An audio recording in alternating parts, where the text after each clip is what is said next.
بسم اللہ الرحمن الرحیم۔ السلام علیکم دوستو۔ تاریخ کے اوراق میں چھپی ایک ایسی عورت کی کہانی جس کی خوبصورتی، عقل اور حکمت نے دنیا کو اپنی طرف متوجہ کر لیا تھا۔ ایک ایسی ملکہ جس نے نہ صرف مصر کی سلطنت کو سنبھالا بلکہ روم کے دو طاقتور ترین مردوں کے دل بھی جیت لیے۔ جی ہاں، میں بات کر رہا ہوں مصر کی آخری فرعون ملکہ کلیوپیٹرا کی۔ آج ہم آپ کو اس عظیم خاتون کی زندگی، ان کے پوشیدہ پہلوؤں سے روشناس کریں گے جو شاید آپ نے پہلے کبھی نہ سنی ہوں گی۔ تو تیار ہو جائیں، کیونکہ آج ہم وقت کے دریاؤں میں سفر کرتے ہوئے قدیم مصر کے اس پر اسرار دنیا میں جائیں گے جہاں کلیوپیٹرا نے اپنی حکمت اور حسن سے تاریخ کے اوراق کو سنہری حروف سے بھر دیا تھا۔ کلیوپیٹرا مصر کے آخری فرعون ایک ایسی عورت تھی جس نے نہ صرف اپنی سلطنت کو بچانے کے لیے بے پناہ جدوجہد کی بلکہ اپنی ذہانت اور حسن سے دنیا بھر کے لوگوں کو متاثر کیا۔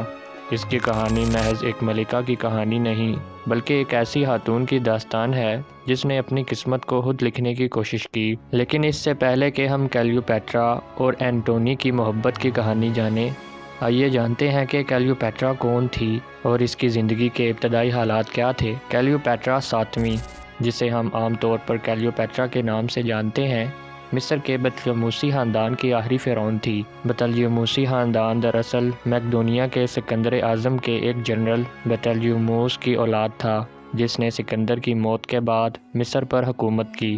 کلیوپیٹرا کی پیدائش 69 قبل مسیح میں ہوئی تھی۔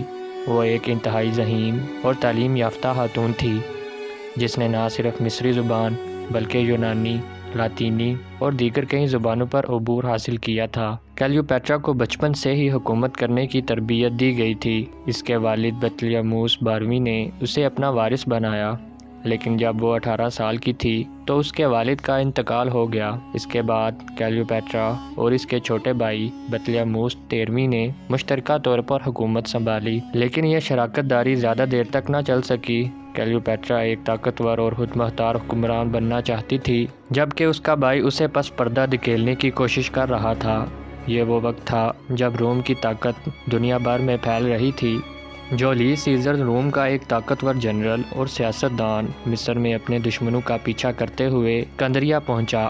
کلیوپیٹرا نے اس موقع کو اپنی قسمت بدلنے کے لیے استعمال کیا، لیکن یہاں یہ سوال پیدا ہوتا ہے کہ وہ سیزر تک کیسے پہنچی؟ جی ہاں، آپ نے صحیح سنا، کلیوپیٹرا نے اپنے آپ کو ایک قالین میں لپیٹ کر سیزر تک پہنچایا۔ یہ ایک انتہائی خطرناک اقدام تھا، لیکن کلیوپیٹرا جانتی تھی کہ اگر وہ سیزر کو اپنی طرف متوجہ کر لے تو اس کی سلطنت بچ سکتی ہے، اور واقعی سیزر اس کی خوبصورتی اور ذہانت سے متاثر ہو گیا۔ سیزر نے کلیوپیٹرا کی مدد کی اور اس کے بھائی کے خلاف جنگ میں اس کا ساتھ دیا۔ اس جنگ میں بطلیموس 13ویں مارا گیا اور کلیوپیٹرا مصر کی واحد حکمران بن گئی۔ سیزر اور کلیوپیٹرا کے درمیان ایک گہرا تعلق قائم ہو گیا اور وہ دونوں ایک دوسرے کے قریب آ گئی۔ کلیوپیٹرا نے سیزر کے بیٹے کو جنم دیا جس کا نام سیزر یون رکھا گیا، لیکن یہ کہانی یہیں ختم نہیں ہوتی۔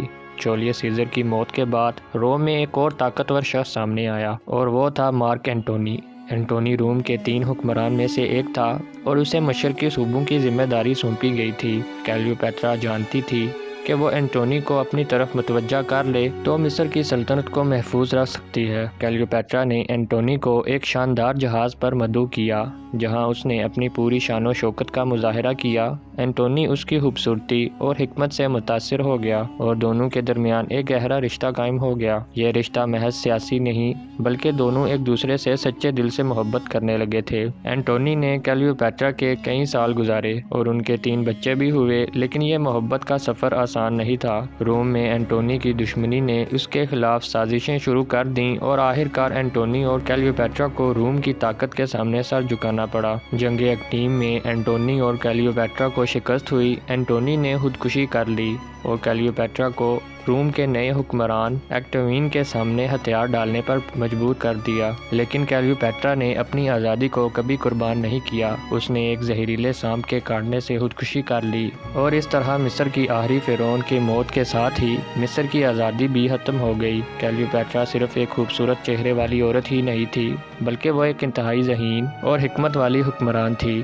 اس نے نہ صرف مصر کی سیاست کو سنبھالا بلکہ اپنی سلطنت کو مضبوط بنانے کے لیے مختلف حکمت عملیاں اپنائیں۔ کلیوپیٹرا کو علم اور فنون سے گہرا لگاؤ تھا اور وہ ایک کامیاب منتظم تھی جس نے مصر کی معیشت کو مستحکم کیا اور عوام کی فلاح و بہبود کے لیے کام کیا۔ کلیوپیٹرا نے مصر میں کئی تعمیراتی منصوبے شروع کیے جن میں عظیم الشان عمارتیں، مندر اور کتب خانے شامل تھے۔ اس نے علم و فن کو فروغ دینے کے لیے اپنی سلطنت میں کئی علمی مراکز قائم کیے۔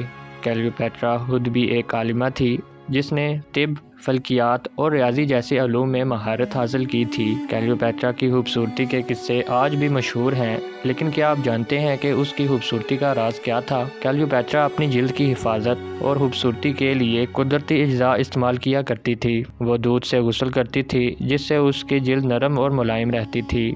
اس کے علاوہ وہ مختلف قسم کے تیل اور عطریات کا استعمال بھی کیا کرتی تھی جو اس کی خوبصورتی میں اضافہ کرتے تھے۔ کلیوپیٹرا کی خوبصورتی کا راز صرف اس کی ظاہری حسن میں نہیں تھا بلکہ اس کی شخصیت اور اعتماد میں بھی تھا۔ وہ جانتی تھی کہ ایک مضبوط شخصیت اور اعلیٰ اخلاقیات کسی بھی عورت کی خوبصورتی کو چار چاند لگا سکتی ہے۔ کلیوپیٹرا نے اپنی سلطنت کو بچانے کے لیے کئی سیاسی حکمت عملیاں اپنائیں۔ اس نے روم کے طاقتور حکمرانوں کے ساتھ تعلقات قائم کیے تاکہ مصر کی آزادی کو برقرار رکھا جا سکے۔